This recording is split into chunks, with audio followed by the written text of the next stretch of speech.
భోజనము చేయగానే స్వీట్సు తినాలనిపించడం సహజం.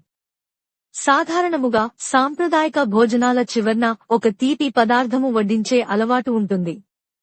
భోజనము తర్వాత మిఠాయిలు ఎందుకు తినాలనిపిస్తుంది అంటే, మన మెదడులోని కణజాలము మనకు మంచి భావనను నరాల ద్వారా సంకేతాలను పంపిస్తుంది. ఇది మనలో ఉండే సెరోటోనిన్ హార్మోన్ల ప్రభావం.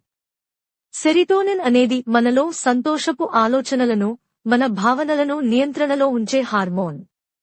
ఈ హార్మోన్ల ద్వారా మన శరీరమంతా సంతోషాన్ని కలిగించేలా జరిగే ఒక రసాయనిక క్రియ మెదడుకు పంపే సంకేతాల వలన మిఠాయిలు తినాలనిపిస్తుంది. స్వీట్సు, చాక్లెట్లు తింటే మన మెదడులో ఒక కమ్మటి భావన కలుగుతుంది. మన మనస్సుకు ఆనందంగా, ఒక విధమైన మధురమైన భావనను కలిగించి, మన జీర్ణక్రియకు హాయిగొలిపి చక్కటి నిద్రకు దోహదపడుతుంది.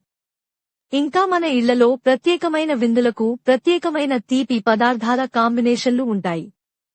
బిర్యానీకి ఖద్దూ కా ఖీర్, డబల్ కా మీఠా, కుర్బానీ కా మీఠా లాంటివి, ఇంటిలో పూజలకు నైవేద్యాలకు పులిహోర, దధ్యోజనం, చక్కెర పొంగలి, పూరి, ఖీర్ లేదా రవ్వ హల్వా, రవ్వ కేసరి వంటివి.